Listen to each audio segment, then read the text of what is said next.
Bismillahirrahmanirrahim.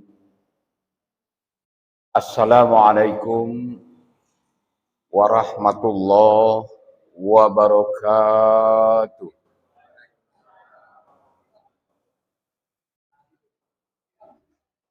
Alhamdulillahi nahmaduhu wa nasta'inuhu wa nastaghfiruh. Wa na'udzu billahi min syururi anfusina wa min sayyiati a'malina. May yahdihillahu fala mudilla lahu wa may yudlil fala hadiya lahu. Asyhadu an la ilaha illallah wahdahu la syarika lah wa asyhadu anna Muhammadan abduhu wa rasuluh. Allahumma shalli wa sallim ala sayyidina Muhammad wa ala alihi wa sahbihi wa man tabi'ahum bi ihsan ila yaumil qiyamah. Amma ba'du fa ya ayyuhal hadirun wal hadirat rahimakumullah. Yang saya hormati Bapak Ketua BKM beserta seluruh pengurus, yang saya hormati Bapak-bapak dan ibu-ibu, saudara-saudara sekalian hadirin dan hadirat. Insyaallah kita selalu dirahmati oleh Allah Subhanahu wa taala.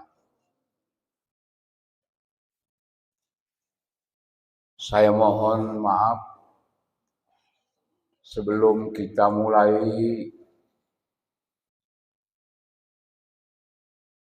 Saya mohon keikhlasannya untuk membacakan suratul Fatihah. Kita hadiahkan kepada saudara-saudara kita yang sedang sakit. Mudah-mudahan disembuhkan oleh Allah semua penyakitnya. Saudari kita, istrinya Pak Haji Basuri juga sakit. Mudah-mudahan cepat sembuhnya karena alhamdulillah kemarin sudah dioperasi.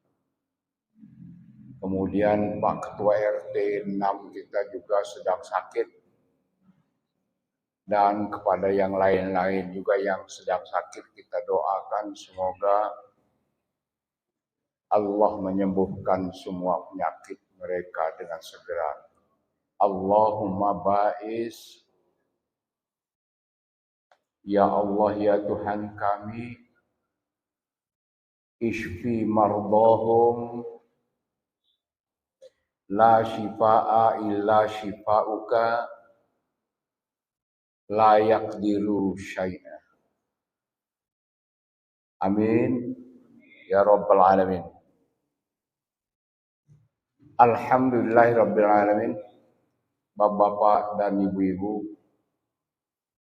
marilah kita selalu bersyukur kehadirat Allah Subhanahu wa taala atas semua nikmat, rahmat. Kita masih diberinya kesempatan untuk beribadah padanya. Kita masih diberinya kesempatan untuk bersolat jamaah di masjid yang insya Allah 27 kebajikan dan kebaikan itu kita akan raih dengan kasih sayang Allah. Dengan adanya kita berjemaah di masjid ini. Salawat dan salam kita sampaikan pula kepada Nabi Muhammadin sallallahu alaihi wasallam. Bapak-bapak dan ibu-ibu saudara sekalian, ini memang musim hujan dan nampaknya tahun ini agak banyak hujannya. Berakibat kepada pernapasan, berakibat kepada perut, berakibat kepada makanan dan lain-lain. Sehingga kita harus menjaga pola makan, menjaga pola tidur, menjaga pola pikir kita, dan yang terakhir ini yang paling berat, menjaga pola pikir. Pola makan mudah, pola tidur juga mudah, kalau ngantuk tidur, kalau belum jangan dulu. Sebenarnya kalau belum ngantuk-ngantuk tuh Bu, nah tidur, Bapak, mudah kita itu cari tidur itu sebenarnya. Kembalikan kepada Allah dan minta kepada wasilah Rasulullah SAW. Baca aja kulhu banyak-banyak. Selawat dulu, bersyahadat kita berselawat, kemudian kulhu banyak-banyak. Insya Allah tertidur, ngantuk, boleh coba. Ada orang banyak ngomong malah kesulit tidur nih. Nah itu, kembalikan pada Allah dan kembalikan pada Rasulnya. Tapi sebelumnya, turuti dulu ajaran Rasul.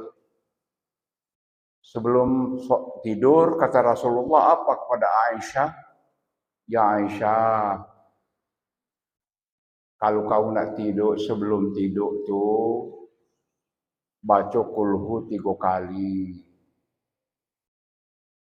Baca selawat 3 kali. Baca istighfar 3 kali. Kemudian baca untuk kita menyeimbangkan hidup kita pergi ke Mekah, baik haji maupun umrah. Walaupun Rasulullah tidak begitu tunjuknya, ya Aisyah,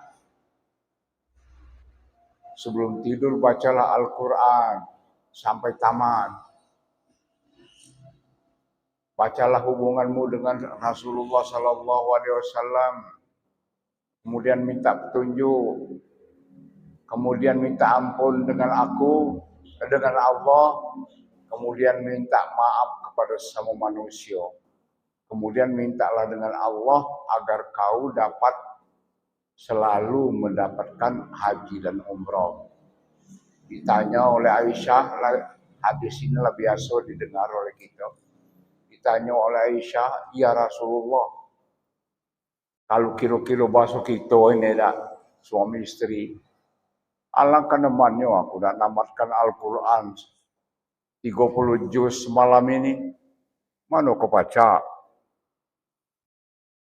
Kemudian menghubungi seluruh rasul-rasul yang ada, mana bisa lagi baca?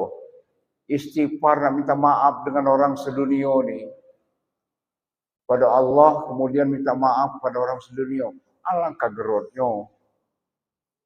Kemudian aku nak minta pula umrah dan haji. Ini man ya Rasulullah, kata Aisyah. Kira-kira bahasa kitanya dimudahkan supaya kita mudah mengerti. Rasulullah tersenyum. Ya Aisyah, kau menamatkan Al-Quran itu kalau mau tidur itu cukup baca kulhu 3 kali. Sebab baca kulhu 3 kali dengan ikhlas, khusyuk wa tawaddu, berserah diri kepada Allah, mengingat Allah, dan di hadapan kita terbentang Al-Quran, bayangannya itu sudah sama dengan menamatkan Al-Quran. Itulah kira-kira. Demikian juga yang lain-lain tadi itu. Baca selawat, kemudian istighfar aja, minta ampun dan minta maaf itu cukup istighfar. Astagfirullahaladzim allazi la ilaha illa huwal hayyul qayyum wa atubu ilaih. Lama mana pula nak pergi haji dan umrah tu ya Rasulullah? Sebelum tidur nak pergi haji, cukup kau baca, wahai Aisyah, wahai ya tidak, mohon maaf, bukan Aisyah dia nyebutnya, ya Humairah, ya Humairah, wahai yang merah pipi. Cukup kau baca subhanallah walhamdulillah wala ilaha illallah wallahu akbar. wala haula wala quwwata illa billahi al-aliyyil azim. 3 kali. Nah, itulah kira-kira. Dan ini semuanya Bapak dan Ibu Saudara sekalian adalah untuk kebahagiaan kita dunia dan akhirat. Bapak dan Ibu-ibu Saudara sekalian, Allah berfirman dalam Al-Quran yang galak saya baca subuh tuh. Kalau saya kebetulan imam subuh, kemudian malam Kamis itu biasa galak saya baca. Surah Al-Lail, tapi tidak seluruhnya yang akan kita bicarakan malam hari ini. Hanya 2 ayat aja. A'udzubillahi minasyaitonirrajim. Bismillahirrahmanirrahim. Wal-laili idza yaghsha wan-nahari idza tajalla wa ma khalaqaz zakara wal unsa inna sa'yakum lasyatta. Titik. Yang akan kita bicarakan lanjutan 2 ayat ini.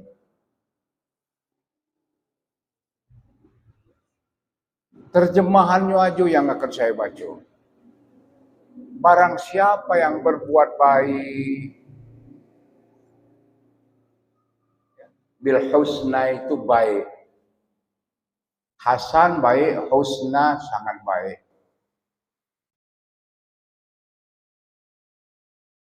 Kemudian beriman dengan Allah. Kita bersedekah, berbuat baik dan yang lain-lain. Apa yang akan terjadi Bapak dan Ibu Saudara sekalian, kata ayat ini? Dimudahkan oleh Allah. Kebajikan-kebajikan dan kebaikan-kebaikan melekat kepada tubuh kita. Kira-kira itu maksud ayat ini. Yang kedua, wa amma man bakhila wastaghna, tapi ada lawannya juga. Kalau orang bakhil, wastaghna, dia merasa tidak cukup, ingin merasa puas dalam hidup ini, ingin menggapai seluruh dunia ini.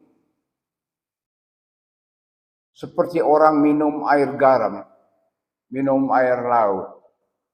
Tambah banyak, tambah haus, tambah banyak, tambah haus. Kemudian bakhil. Dan yang ketiga, kadzdzaba, mendustakan. Nah, ini orang seperti ini, kata Allah tidak akan toleran kepada kita. Ini saya Indonesiakan semua. Saya bahasakan dengan bahasa saya supaya mudah. Tidak akan toleransi, tidak akan baik, tidak akan mendekat pada kita, tidak akan nengok kepada kita. Bapak dan Ibu Saudara sekalian, dalam hidup ini memang sudah diberikan oleh Allah rasa enak dan tidak enak di dalam diri kita. Senang dan susah itu mainan hidup, diberikan oleh Allah. Untuk studi perbandingan bagi kehidupan kita sehari-hari. Termasuk juga ini ya, cuaca. Hujan dan panas. Itu pemberian Allah. Untuk sampai di mana kita berpikir kehebatan Allah mengatur dunia ini untuk kehidupan manusia. Panas terus mati. Hujan terus mati juga kita. Tidak bisa kemana-mana. Diberinya cuaca. Ada panas, ada dingin, ada hujan. Dan ini menjadikan kehidupan kita ujian. Ujian bagi kita. Sakit, sehat, kaya, miskin. Ada orang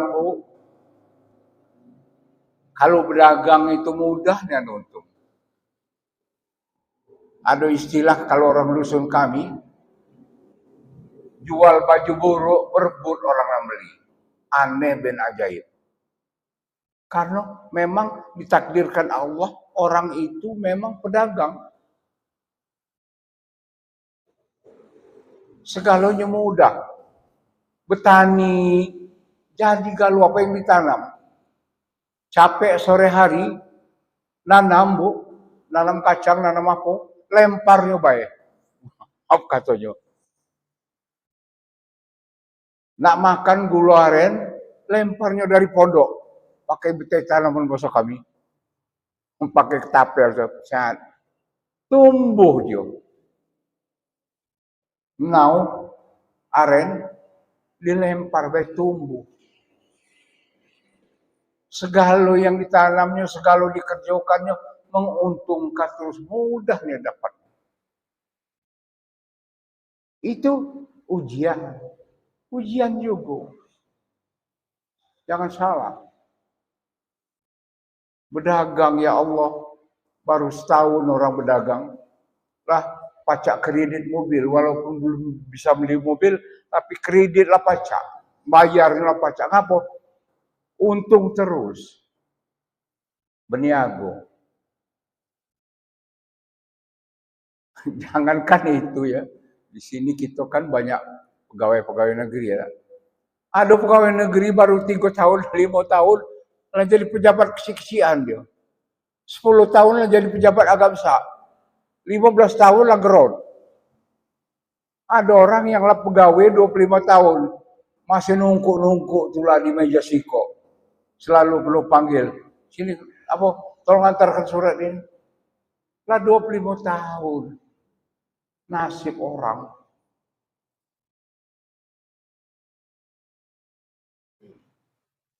Bapak dan Ibu saudara,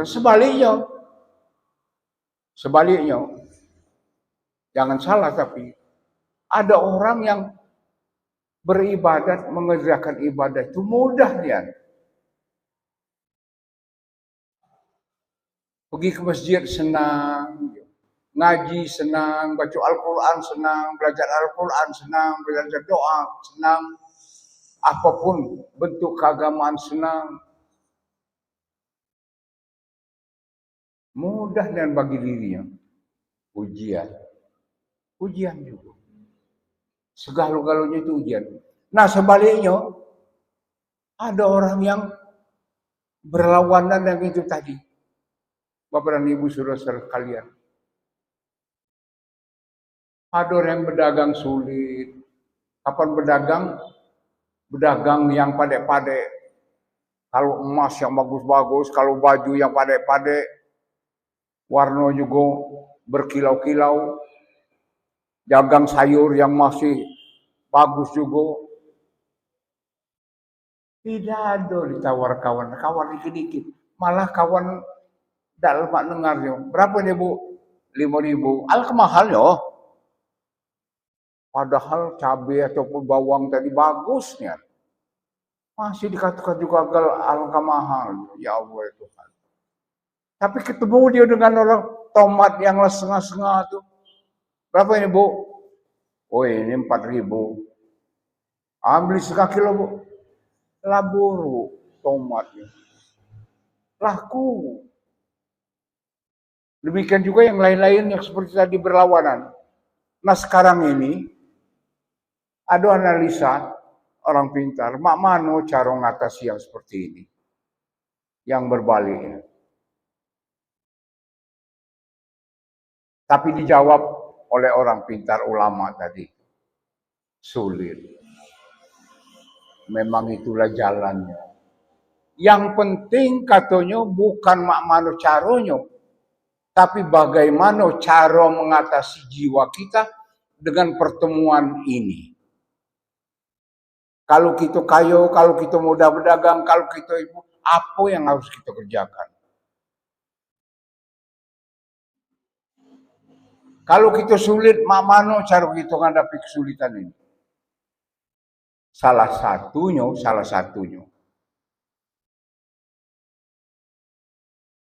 Pelajari 2 ayat yang satu tadi. Pelajari sehingga kita sadar siapa sebenarnya kita. Kita adalah hamba Allah.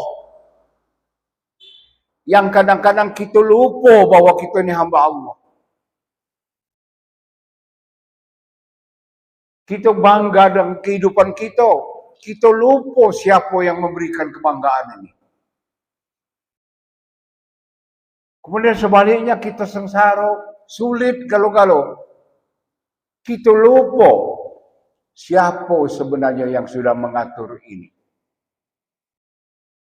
Harus bagaimana kita bersikap.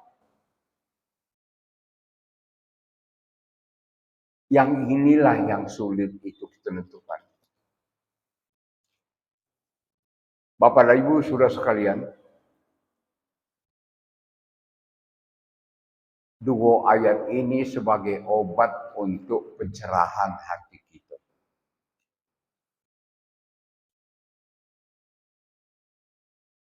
Kalau kita berbuat baik, bil husna, apa yang harus kita jalankan? Allah memudahkan kita berbuat baik. Berhasil kita dengan berbuat baik. Satu-satu jalan dah ada lain. Syukur. Meyakini betul bahwa segala sesuatu dia ada yang di dunia ini, yang ada di kita, yang diberikan kepada manusia, datangnya dari Allah Subhanahu wa taala yang Maha segala-galanya. Ini memang sulit masuk hati kita. Masuk hati kita sulit. Yang ada bangga, maaf Bapak dan Ibu, manusia kadang-kadang tidak mau puas hidupnya ini. Dapat satu ingin dua, dapat dua ingin tiga. Kadang-kadang akhirnya apa yang terjadi, nolong orang aja, tidak bisa ikhlas itu. Maaf ya, mohon maaf ya. Sulit ikhlas. Ada imbalan. Tidak usah kita perpanjang yang soal itu, yang kenapanya. Tapi sulit ikhlasnya. Kau lah ini ya. Wani piro. Mana coba? Kadang-kadang kita zolim terhadap diri sendiri. Kadang-kadang kita mengambil hak orang lain. Mestinya ini punya orang lain, tapi kita ambil dengan paksa. Dengan kekeliruan hati kita menghadapi Allah Subhanahu wa taala. Seolah-olah Allah tertutup pada waktu itu. Seolah-olah kita tidak yakin ada Allah melihat kita. Ini qarib, kata Allah. Aku dekat dengan kamu tuh, aku dekat. Segala apa yang kamu kerjakan itu aku tengok. Masya Allah. Aku tengok galau perbuatan kamu itu, kata Allah Subhanahu wa taala.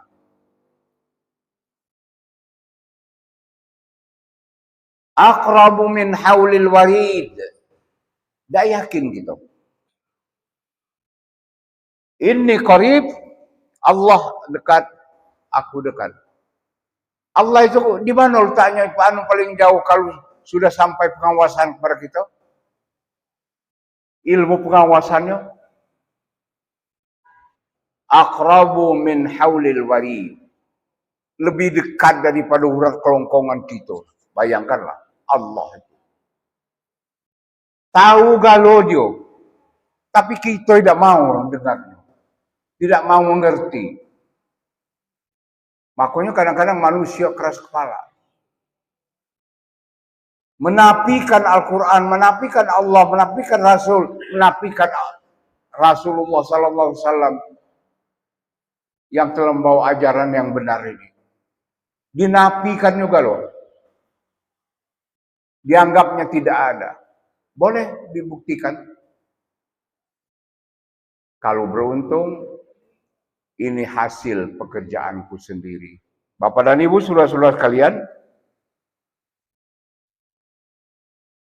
oleh karena itu, dua ayat ini kita kaji sedikit aja. Fa amma man ata wattaqa, barang siapa yang ngerti Allah Subhanahu wa taala, bahasa saya aja ini. Ata wattaqa, bertakwa ujung-ujungnya. Wa saddaqa bil husna, menafkahkan apa yang ada pada dirinya yang diberikan oleh Allah. Apapun. Fasanu yassiruhu liyusra. Yakinlah, boleh diuji. Segala sesuatu di dunia ini akan mudah bagi kita. Mudah. Dapat kesulitan, kita beristighfar. Dapat kesulitan, kita ingat Allah, ini adalah ujian Allah. Kita tidak mengatakan ini bala bencana, tidak. Tadi Ibu Aminah bertanya siang-siang pada saya, mak mano katanya Ibu, itu yang ditabrak motor tuh. Itu kira-kira apa itu? Saya kece, itu ujian Allah. Jangan disebut itu bala bencana. Dan siapa yang tahan uji di dalam ujian Allah ini, surga menunggunya. Dipreteli oleh Allah dosa-dosanya dalam dirinya. Sabar. Jangan dikatakan, yang akan ngaku nih. Kadang-kadang orang salah sebut pulau. Katanya Allah pengasihnya, aku di Saro. Ilaha illallah. Ini ciri-ciri orang tidak pernah dekat ke masjid, tidak pernah mendekat tempat sujud. Tidak pernah mendekati tempat sujud Allah. Kepada Allah. Jadi, fa'amma man a'ta wattaqa wa saddaqa bil husna fasanu yassiruhu lil yusra. Kalau kita yakin berbuat a'ta wattaqa wa saddaqa bil husna, yang terakhir ini adalah pekerjaan kita sehari-hari. Fasayunas, ini ada apa namanya? Ada huruf litakid kalau ke bahasa Arabnya, penguat. Maka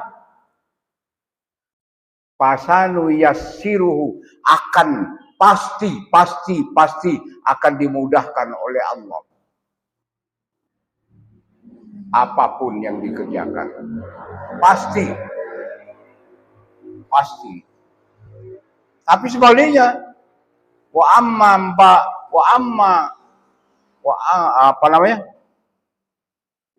man bakhila wa kadzdzaba bil husna fasanu yassiruhu lil usra. Pasti puluh Allah akan berikan kesulitan dalam kehidupannya. Mohon maaf. Petunjuk Allah ini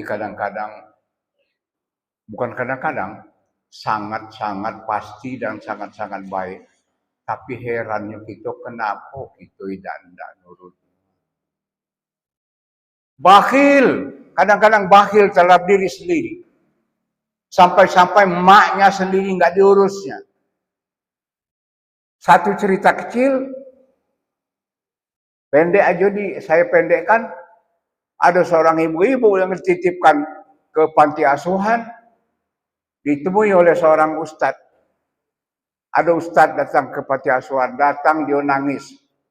Wahai anakku, heran ustadz. Sapu ibu ini, ngapu dia nangis dengan aku. Di peluk-peluknya ustadz. Ngapo kau katanya, tidak dia ngurusi mak dimasukkan ke panti asuhan. Apa sebabnya? Nanggung mak nak balik ke rumah. Heran ustadz tersebut, tapi di samping keheranan ditengoknya matanya menampakkan kesedihan yang mendalam, sangat rindu dengan anak-anaknya. Ngapa? 5 tahun dititipkan ke panti asuhan, oleh anak-anaknya udah ada yang ditengok, udah ada yang nengok. Dipendekkan cerita, akhirnya apa? Kasihan. Ustadz ini tadi ngaku mak dengan Ustadz ini. Minta izin dia dengan yang ngurusi panti asuhan. Tolong diizinkan aku untuk bawa emak ini ke rumah 5 hari baik. 5 hari aja. Kasihan dia sangat rindu dengan anaknya. Setelah ditengok filenya di panti asuhan itu apa yang terjadi? Kaget Ustadz itu. Rupanya emak ini anaknya 3 orang. 3-tiganya kayo rayo galau. Yang tua itu malah bergelar Tan Sri. Hebat luar biasa. Tapi emaknya udah ditengok 5 tahun dan ditengoknya. Akibatnya apa? Emaknya itu jadi stres sedikit. Masuk aku diletakkan panti asuhan. Bakil terhadap diri sendiri anak-anaknya nih. Bayangkanlah. Dan itu bukan anaknya aja, termasuk menantunya. Anak dan menantunya sama aja. Disuapi oleh si Ustadz tadi makan. Diajak ke rumahnya setelah diizinkan. Kemudian diajaknya sholat berjamaah. Hari terakhir, hari kelima, Ustadz ajak dia sholat berjamaah Isya. Setelah sholat Isya, salaman Ustadz tadi dengan emaknya. Diambilnya oleh emaknya tadi, oleh ibu itu tadi, sarung tangan. Yang sebelumnya tidak pernah dipakai sarung tangan dia. Waktu malam itu pakai sarung tangan. Kaget Ustadz. Wahai mak, ngapa mak malam ini pakai sarung tangan?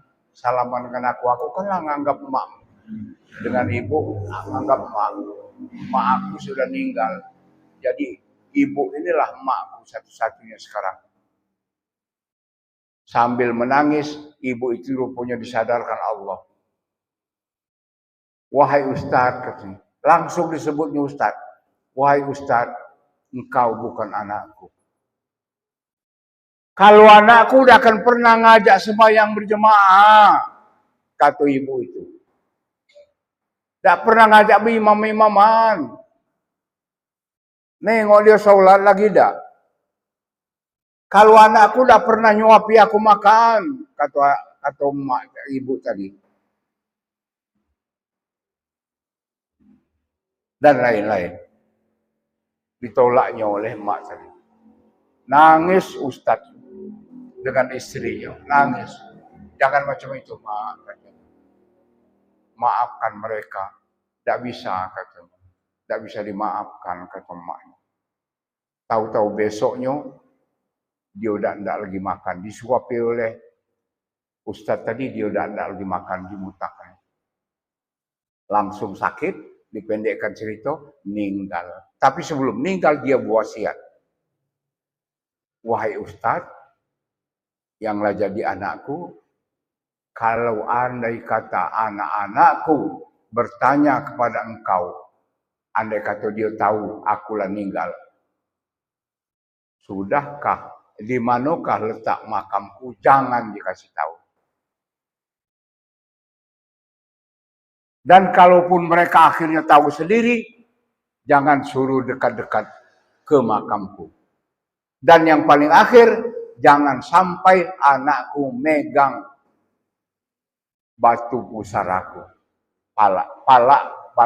Batu di pusara pala emak. Jangan. Tolong ini wasiat. Tidak lama sekian itu, sudah itu rupanya tahu juga anaknya yang paling tua tadi, yang kayu rayu tadi. Nelpon. Kau katanya yang bawa emakku katanya ke rumah kau, yo. Aku izin, katanya, kasihan. Kau akan aku adukan, katanya, dan aku perkarokan ke pengadilan. Membawa ibuku. Ya silakan aja, kata Ustadz. Tapi niat aku ikhlas. Pendek cerita, ditunggu sehari tidak datang, ditunggu 2 hari tidak datang.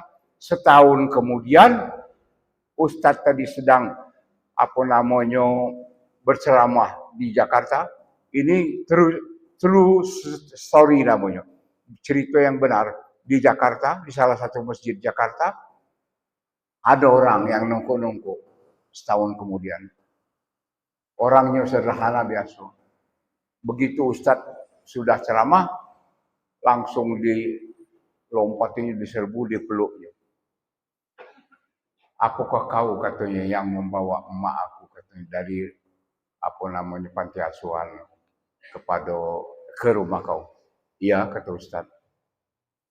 Maafkan aku. Maafkan aku katanya. Maafkan aku 3 kali. Kemudian apa kata Tan Sri yang paling tua tadi? Aku kini katanya lah bangkrut. Rumah lah disita bank. Mobil lah diambil dealer. Utang masih ada. Yang ada cuma motor buruk, itulah itu di halaman masjid, di karangan masjid. Motor buruk tersisa, itulah yang ada dengan aku kini. Oleh karena itu tolong tunjukkan di mana kubur mak. Kata Ustadz itu boleh, cuma dengan syarat. Kau boleh berdoa jarak kira-kira semeter. Kau tidak boleh memegang kuburan, menginjak kuburannya, apalagi dilarang keras memegang batu nisan. Yo kata jadi, syarat aku penuhi, pergi. Oleh karena lanang ini tadilah merasa berdosa besar, tidak tahan. Melompat dia ke pusara emaknya. Begitu dia melompat, badannya menghitam. Begitu dia megang pusara, mukanya hitam, langsung mati. Orang yang bakhil terhadap dirinya sendiri dan termasuk emaknya. Termasuk emaknya. Bapak dan Ibu, saudara-saudara sekalian, ini satu contoh soal. Satu contoh soal banyak. Bagaimana kita hidup ini sebenarnya tidak kekal, Bu. Hanya sementara. Tidak usah gagah niat. Tidak usah gerot niat. Jangan menzalimi orang, Bu. Pak. Jangan menzalimi orang. Ya Allah. Ini kadang-kadang kita mencari yang katanya kita dapat mencari rezeki itu. Mampu menzolimi orang, menzakiti hati orang, mengambil hak orang. Yang penting kita punya. Wastarna. Tidak cukup-cukup hartanya. Wa kadzdzaba bil husna. Kadzib terhadap kebaikan yang diberikan oleh Allah Subhanahu wa taala. Tidak disadari, tidak diakui, itu adalah dari Allah Subhanahu wa taala. Bapak dan Ibu saudara sekalian, pasti boleh diuji, pasti orang yang berbuat kebaikan akan berbuah kebaikan. Orang yang berbuat kejahatan akan berbuah kejahatan juga pada dirinya, kembali pada dirinya. Dan saya mohon maaf, Bu, lah beberapa orang saya hamati, apa betul ayat Al-Quran ini?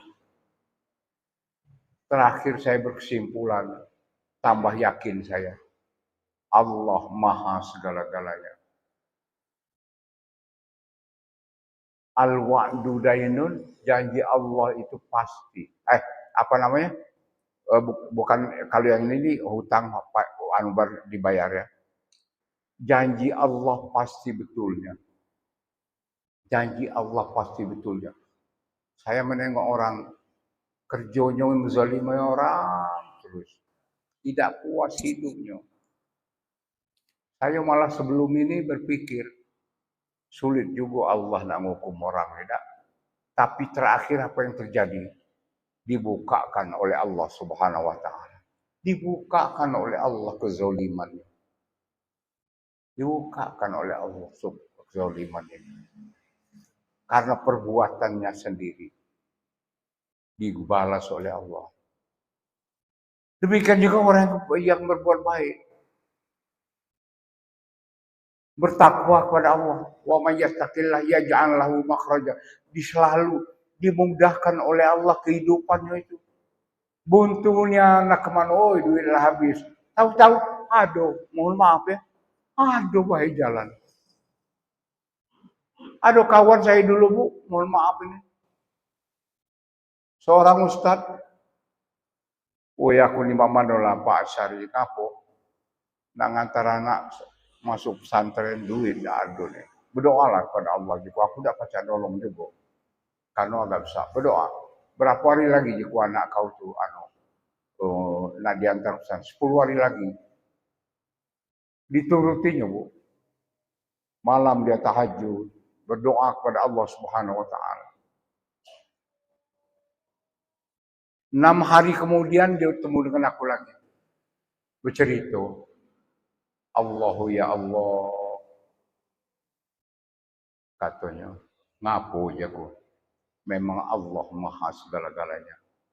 Tanpa saya sadari. Saya butuh uang sekian katanya. Entah dari mana-mana datang orang katanya. Ada yang ngantarkan ini, ada yang ngantarkan honor lah setahun tidak dikasihkan dengan saya. Diantarnya ku besar katanya honor tuh. Nah ini honor kau katanya. Tidak ketemu-temu dengan kau. Diantar. Ada lagi rezeki macam-macam katanya. Pas 10 hari berangkat dia bu. Masya Allah. Begitulah Allah kalau sudah ingin membuat orang. Itu masalah kebaikan. Manusia itu yang ikhlas. Yang ikhlas lahir batin. Alladzina yunfikuna amwalahum fi sabilillah. Tsumma la yutbi'u ma anfaqu manna wala adza. Lahum ajruhum inda rabbihim wala khaufun alaihim wala hum yahzanun. Pendek cerita, orang yang bersedekah, yang berbuat baik, yang menolong orang, yang mengeluarkan orang dari kesulitan tanpa mengharapkan balasan apa-apa, lahum ajruhum inda rabbihim, bagi di sisi Allah dia akan dapat ganjaran yang besar, berkali-kali lipat ganjarannya. Dia nolong orang, dia mengasihi orang, dia bersedekah pada orang, dia berdoa untuk orang. Lahum ajruhum inda rabbihim. Inda rabbihim. Upahnya itu dari Allah Subhanahu wa taala. Tapi yakinkan diri kita bahwa Allah itu memang maha segala-galanya. Yakinkan dulu Allah itu maha segala-galanya. Tidak akan pernah bingung, walahum yahzanun. Dia tidak akan pernah bingung, tidak pernah susah hidupnya. Santai aja ya Allah. Malah dikatakan oleh Allah dalam ayat ini, qaulun ma'rufun wa maghfiratun khairum min sadaqati yatba'uha adza. Orang yang berkata baik, pergaulan baik, bersahabat baik, berkelakuan baik, berakhlak baik, dengan keluarganya juga memberikan akhlak yang baik, dengan anak-anaknya juga memberikan akhlak yang baik. Luar biasa. Allah yang akan mengajarnya. Terima kasih Bapak dan Ibu Saudara sekalian. Saya tidak sadar tadi itu hari lebih 2 menit. Mohon maaf lahir batin. Wabillahi taufiq wal hidayah. Wassalamualaikum warahmatullahi wabarakatuh.